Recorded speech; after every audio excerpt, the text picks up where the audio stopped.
Welcome to Voices of CFMA, Construction Financial Management Association's podcast featuring conversations with industry leaders, sponsored by Old Republic Surety.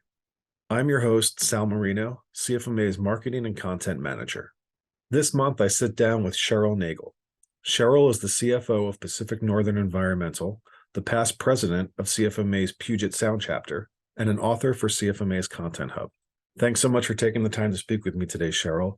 Let's just jump right into it. Can you tell me a little bit about how you got started in your career? Sure.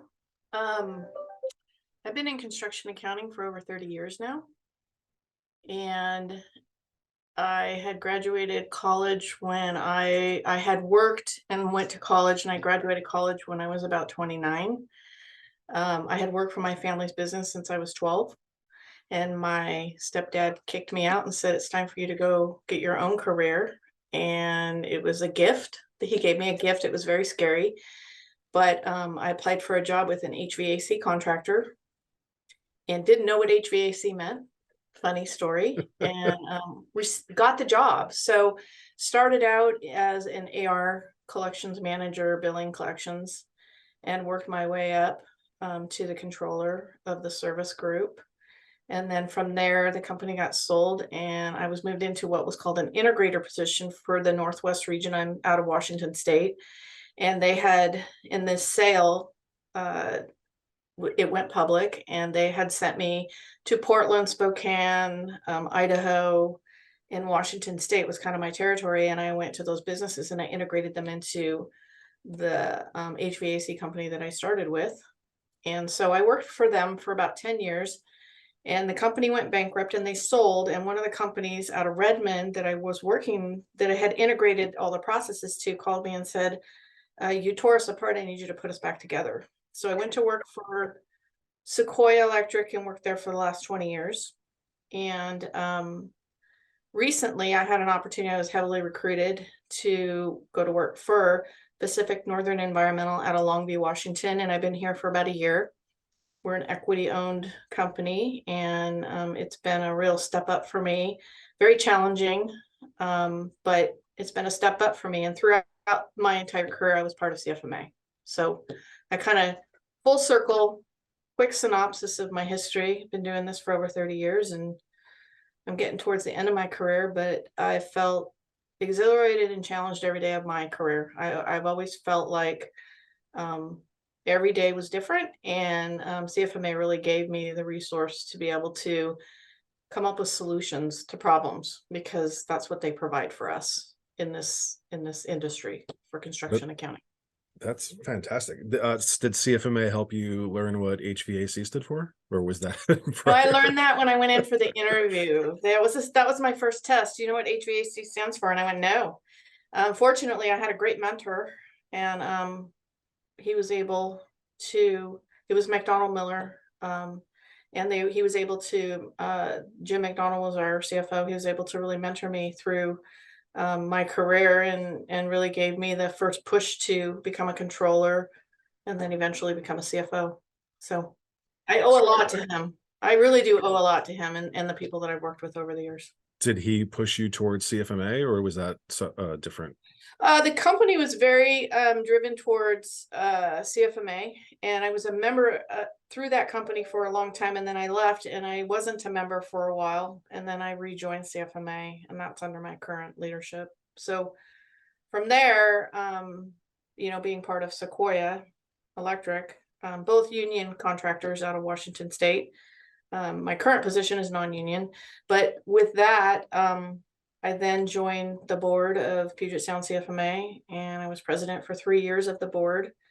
And to add to that, I became friends with the leadership of National CFMA, Kathy Wesner specifically, and I joined the peer group committee for National, and now I'm on the finance committee for National. So I'm no longer on the Puget Sound board because I don't live in Seattle. I live down in Longview, but I am still actively involved through CFMA. That's fantastic. So our peer group applications just opened. They will be open until February 10th, 2023. Were you at the start of the CFMA peer group program? The first year it was started, I was not part of the peer group. I started on the second year. I was in peer group 5. And fortunately, CFMA is flexible. The group I joined was mostly general contractors, and I am a specialty sub. Union, it was a non-union general contractor environment. So after my first year, I did change, and now I'm in peer group 22. So you can see how well it grew over a 1-year period from 5 to 22. But like I said, I've been heavily involved in the peer groups. I try to recruit other people into the peer groups because of the contacts that you make and the resources that are available to you. But through that, then I was asked to be on that national peer group board where we did a whole evaluation of the peer groups were getting to the point where the current spokes company, the people who lead them, couldn't do as many as they needed to. So we went out and did a RFP to many different CPA firms and was able to add another group to it as facilitator for our peer groups. So been involved in that. And then at the end of that period, which was, I think, a few years ago, it was during COVID. I want to say 2020, we did that evaluation. There was a little to do at the end where I think I was on some sort of video that they had, why should people join a peer group? So I did a little bit of that right after the national group went through that RFP process. Great. And so what is your sales pitch when you try to recruit people into the peer groups? Well, first of all, CFMA is a very unique organization that targets professional CFOs, controllers, IT-related individuals that are directly related to construction industry. When you go to school, you don't go to school for construction accounting. You go to school for accounting, finance, business. And many people, then there's the general membership and the associate membership. The general memberships are people who work for contractors. The associates are the relationship people, the banks, the bonding, the vendors who support all of our contractors. And so through that process, we don't have a lot of resources out there in the industry that can help us problem solve. And by joining a peer group, what that does for you is it creates relationships where you can become friends with people across the United States. And you can reach out to them. Hey, I've got this situation, or what did you do? How was your renewal this year for insurance? Did you get a big increase? What are you seeing out there for cyber related incidences? The best benefit I ever received from CFMA was during COVID and during the whole PPP process. And, it's just been, it was a very unknown time where we were all in an isolated environment, and CFMA really came to the table with educational tools online and brought those resources, those CPA firms, to the table to teach all of us contractors on how to proceed with, did we qualify for a PPP? If we did, how do we apply for it? Once you applied for it, how do you audit base yourself? What were all the different recommendations? And I received amazing resources through CFMA, and also at the same time was working with my peer group members. What are you doing? How are you getting through this? What's your interpretation of the CARES Act? And it was incredible, the amount of participation that CFMA was able to attract during that process, where we could not connect on a one-to-one basis, but did so through Zoom, Teams, and whatever other type of social media connecting devices was. I couldn't have lived through that period without it. It was that connection I needed because I was just in a state of unknown, and it was very scary times. And Washington State was one of the first that had the COVID deaths. It was right. I mean, the institution that they had attracted most attention to was 5 miles from where our office was located in Redmond. It was a elderly care facility. So our state, being a Democratic state, was shut down immediately. And so how to gain resources to deal with that, and the financial resources behind that, and the partnership of all the associate members of coming to the need of the contractors, teaching us how to navigate through the process. I watched tons and tons of videos and everybody was available for questions and answers. So it was amazing. And that's what CFMA does, is they take a community that's a construction community and they bring us together. And then they put us on groups where we're able to build those relationships, and they provide continuous education online. Each of the Puget Sound CFMA chapter, each chapter, the South Sound, the Spokane chapter, the Idaho chapter, they provide resources to their members and their associate members. And that community and that network of membership throughout the United States, and I think they're even abroad, they might even be in Canada or abroad, but that opportunity to connect on that level, I think provided everybody in the construction world an opportunity to learn what we needed to during the biggest challenge of our lives, of our careers. Doing construction work is not hard. What's hard is the day-to-day understanding of the new laws and the new regulations and being in compliance and understanding FASB and GAP and everything related to our industry. So that's what I think CFMA does, is it brings people together and it brings those resources to help us make better business decisions and lead our companies. And so that's why I think peer groups are so important. And I learn every day from talking with my peers because they always bring something to the table. Well, that is a great sales pitch for peer groups. So everybody get your applications in by February 10th, 2023, so you can join this amazing program. Let's switch gears a little bit to advice. Can you tell me the best advice you've ever received? I was young once. I'm still young in my mind, but I was very young once. I was in my early 20s, and I was told by a very wise woman that in every situation, there's to be a good leader, you have to have, knowledge and high integrity and commitment to what you do, and you have to be competent, but you also have to have trust within yourself that you bring something to the table and it's not a one-sided relationship. And the one thing I say to young people who are starting their career, and what was told to me, was they need you just as much as you need them. I think when you start out in a career, you always feel like you're at the disadvantage, like, oh, they're so much smarter and they bring so much more, and I need to be the studious student and keep my mouth shut and do what I'm told and not ask questions and don't challenge individuals. And I think when you come to the table and you are confident in what you know, I mean, we all continuous learning is part of developing and growing, and I learn every day from people. But if you have enough character and competence, and you can, you have the knowledge to know what you're talking about, just know that being silent is not the answer. Asking good questions, providing informative information to help solve problems, working in a collaborative environment, hold yourself high, be polite and respectful, be humble, but know that everybody adds value. Everybody's a leader in different circumstances. And I try to tell everybody that they need you just as much as you need them. You need the job, but they can't do their job without you either. And so understanding that all relationships are two-sided.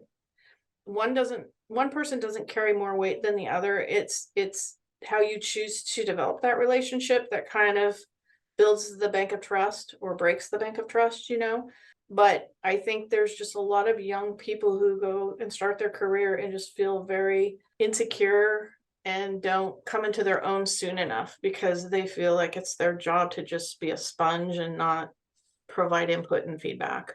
So it was a big turning point when somebody said that to me. I just always thought that as a young person, I didn't have very much power. And I think as a woman in construction, especially, I work with men all day long, and it's been very tough. And it's not what you say, it's how you say it.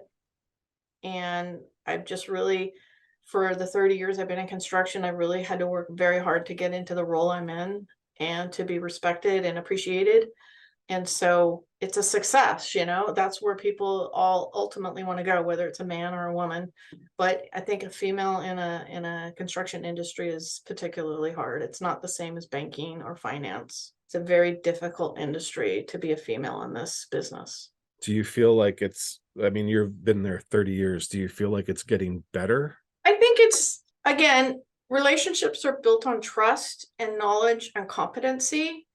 And I think when you work with a team and you make the people that you work with feel that you're supportive and appreciative, I think that's what changes the dynamics. And Right.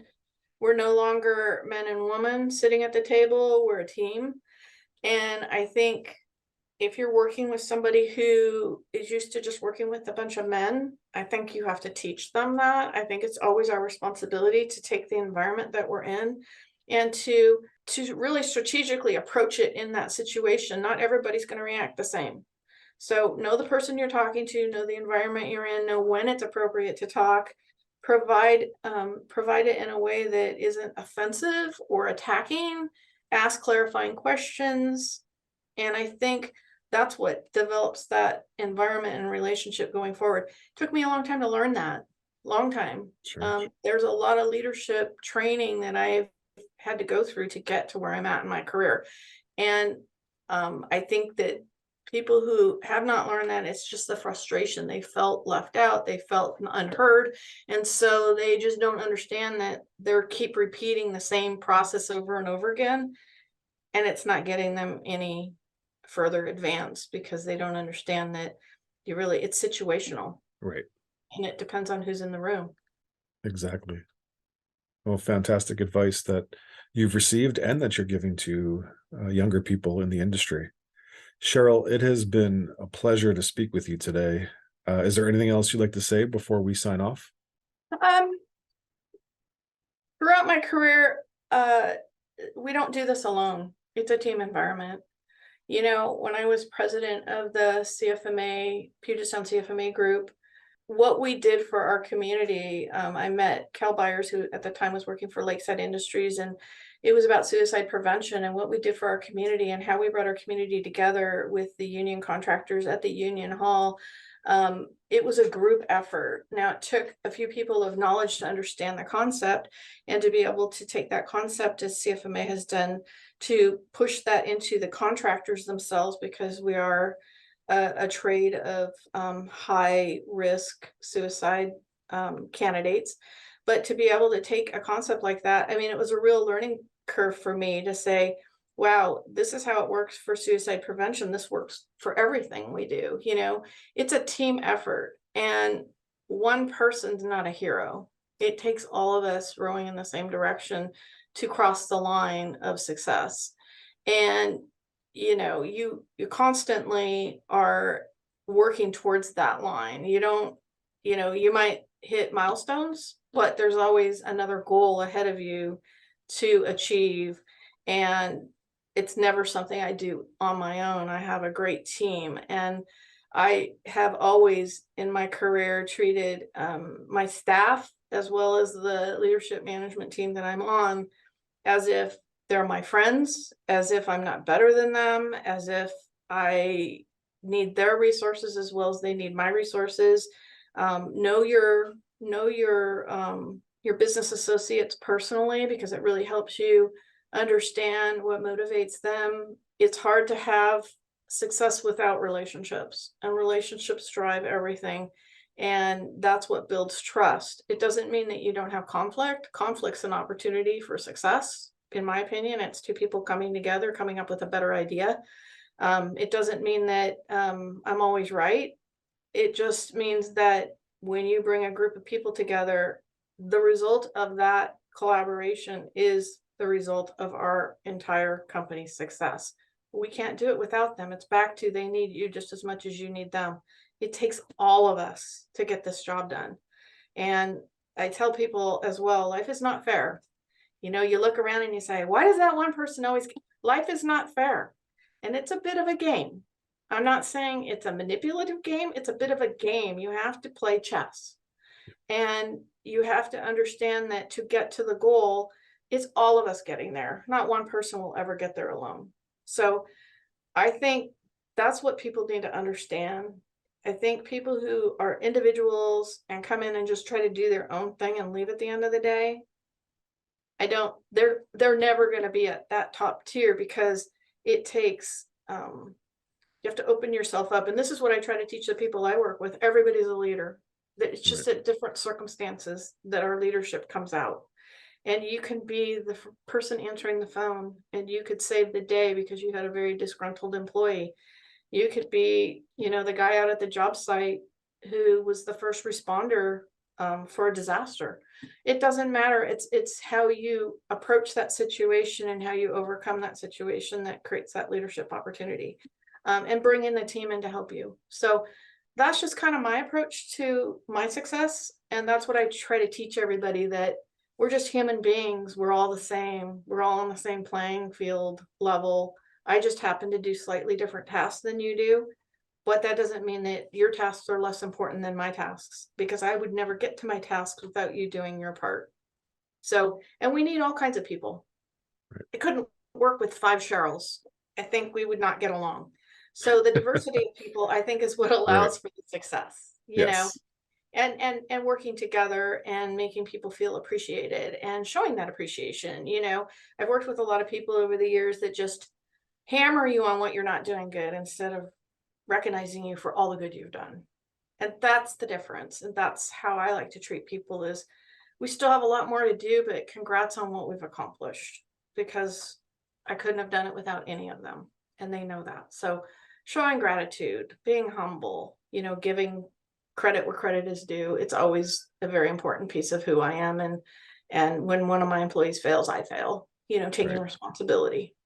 So that's just my approach. And I try to take that with me, not only in my work life, but my home life and my family and my kids. And I'm trying to teach and instill with them the same philosophy. That's great. Well, Cheryl, thank you so much for talking with me. I really appreciate it. Thanks, Sal, for having me. I appreciate that. CFMA, I can't say enough about them. We wouldn't be where we are without them. I mean, they really are a community-based organization that helps everyone in the construction industry and brings people together. Well, we wouldn't be where we are without members like you. So we appreciate you and thank you as well. And thank you for listening to another episode of Voices of CFMA, sponsored by Old Republic Surety. If you enjoyed this podcast, don't forget to like and subscribe and share on social media. And if you're interested in learning more about the Construction Financial Management Association, check out cfma.org. I'm your host, Sal Marino, and I will see you next month. Thanks.